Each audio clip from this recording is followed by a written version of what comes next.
नमो भगवते वासुदेवाय। श्रीमद् भागवत महापुराण 10वां स्कंद पहला अध्याय श्लोक 62वां और 63वां। नंदाद्या नंदाद्या ये व्रजे व्रजे गोपा गोपा याश याश चामीशां याश्चामीशां च योषितः योषितः। नंदाद्या ये व्रजे गोपा याश्चामीशां च योषितः। वृष्णयो वृष्णयो वसुदेवाद्या वृष्णयो वसुदेवाद्या देवक्याद्या देवक्याद्या यदुस्त्रियः यदुस्त्रियः। वृष्णयो वसुदेवाद्या देवक्याद्या यदुस्त्रियः। सर्वे वै देवताप्राया सर्वे वै देवताप्राया उभयोर उभयोर अपि, यहाँ पर र और आ में डिवाइड होगा। उभयोर अपि भारत भारत।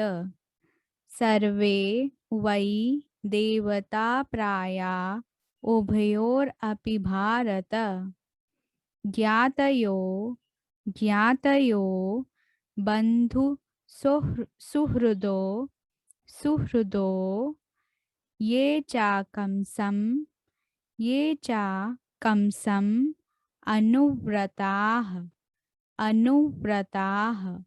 यहाँ पर म और आ में डिवाइड होगा। कमसम अनुव्रताः। नंदाद्या ये व्रजे गोपा याश्चामीशां च योषितः। वृष्णयो वसुदेवाद्या देवक्याद्या यदुस्त्रियः। सर्वे वै देवताप्राया उभयोर अपि भारत। ज्ञातयो बंधुसुहृदो ये च कंसम अनुव्रताः। इसे गाएंगे, देखते हैं।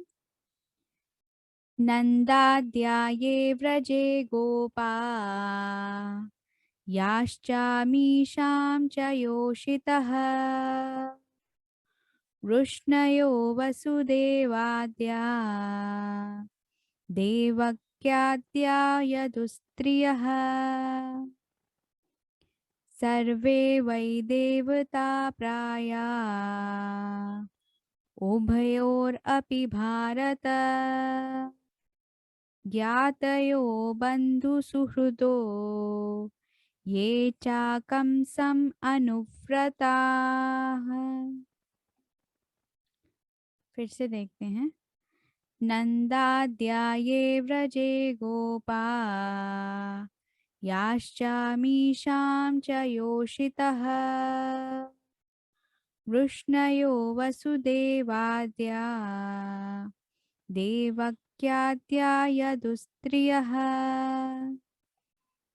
सर्वे वै देवता प्राया उभयोर अपि भारत। ज्ञातयो बंधुसुहृदो ये चाकंसम अनुव्रताः। शब्दार्थ देखते हैं। नंद आद्याः मतलब नंद महाराज तथा अन्य लोग। ये मतलब ये सभी। व्रजे मतलब वृंदावन में। गोपाह मतलब ग्वाले। याह मतलब जो। च मतलब तथा। अमीशाम मतलब उन सब का यानी वृंदावन वासियों का। च मतलब भी। योषित योषितः मतलब स्त्रियां।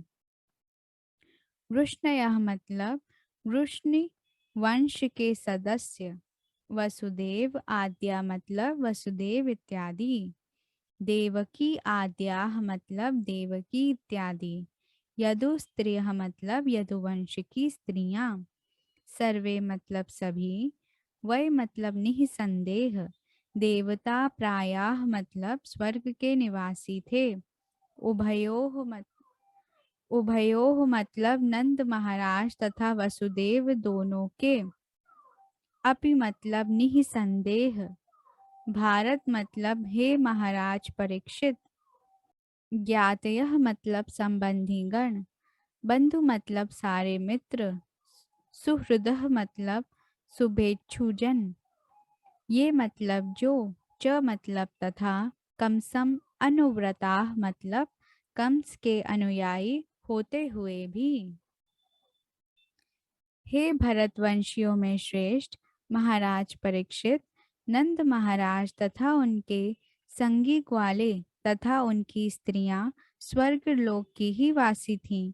इसी तरह वसुदेव आदि वृष्णिवंशी तथा देवकी एवं यदुवंश की अन्य स्त्रियां भी स्वर्गलोक की वासी थीं। नंद महाराज तथा वसुदेव के मित्र संबंधी शुभ चिंतक तथा ऊपर से कंस के अनुयायी लगने वाले व्यक्ति सभी देवता ही थे। तात्पर्य, जैसे पहले बतलाया जा चुका है, भगवान विष्णु ने ब्रह्मा जी को बतला दिया था कि धरती का कष्ट हरने के लिए श्री कृष्ण स्वयं अवतरित होंगे। भगवान ने स्वर्ग लोकों के समस्त निवासियों को आदेश दिया था कि वे यदु तथा वृष्णि वंश के विभिन्न परिवारों में तथा वृंदावन में जाकर जन्म लें। इस श्लोक से पता चलता है कि यदुवंश, वृष्णिवंश, नंद महाराज के सारे मित्र तथा गोप भगवान की लीलाओं को देखने के लिए स्वर्गलोक से अवतरित हुए थे। जैसा कि श्रीमद् भगवद गीता के चौथे अध्याय के 8वें श्लोक में पुष्टि की गई है कि भगवान की लीलाओं में भक्तों की रक्षा करना तथा असुरों का वध करना सम्मिलित है। परित्राणाय साधूनां विनाशाय च दुष्कृताम्। इन लीलाओं के प्रदर्शनार्थ भगवान ने ब्रह्मांड के विभिन्न भोगों के भक्तों को बुलाया। ऐसे अनेक भक्त हैं जो स्वर्गलोक को भेजे जाते हैं। प्राप्य पुण्यकृतां लोकान् उषित्वा शाश्वती समाः शुचीनां श्रीमतां गेहे योग भ्रष्टोभिजायते। असफल योगी अनेकानेक वर्षों तक पवित्र जीवों के लोकों में भोग करने के बाद पवित्र लोगों के परिवार में या किसी धनवान व्यक्ति के घर में जन्म लेता है। श्रीमद् भगवत गीता के 6 अध्याय का 41वां श्लोक। कुछ भक्त अपनी भक्ति के विफल हो जाने पर उस स्वर्ग लोक को भेजे जाते हैं जहाँ पुण्यात्मा जाते हैं और वहाँ पर भोग करने के बाद उन्हें उस स्थान को भेजा जा सकता है जहाँ भगवान की लीलाएं हो रही हों। जो जब श्री कृष्ण को अवतीर्ण होना था तो स्वर्गवासियों को भगवान की लीलाएं देखने के लिए आमंत्रित किया गया था। इसलिए यहाँ पर यह कहा गया है कि यदु तथा वृष्णिवंश एवं वृंदावन के निवासी देवता थे या देवताओं के ही तुल्य थे। यहाँ तक कि ऊपर से कंस के कार्यकलापों की सहायता करने वाले भी स्वर्ग लोक से संबंध थे। वसुदेव को बंदी बनाना और उनका छोड़ा जाना तथा विविध असुरों का वध, ये सब भगवान की लीलाओं की अभिव्यक्तियां थीं। और चूंकि भक्तगण इन लीलाओं को देखकर प्रसन्न होंगे, इसलिए उन्हें इन परिवारों के मित्रों तथा संबंधियों के रूप में जन्म लेने के लिए आमंत्रित किया गया था। कुंती की स्तुति श्रीमद् भागवत के पहले स्कंद के 8वें अध्याय का 19वां श्लोक में पुष्टि की गई है। नटो नाटय धरो यथा। भगवान को असुर संहारक की और अपने भक्तों के मित्र, पुत्र तथा भाई की भूमिका आदि करनी थी, इसलिए इन सारे भक्तों को बुलाया गया था। हरे कृष्णा।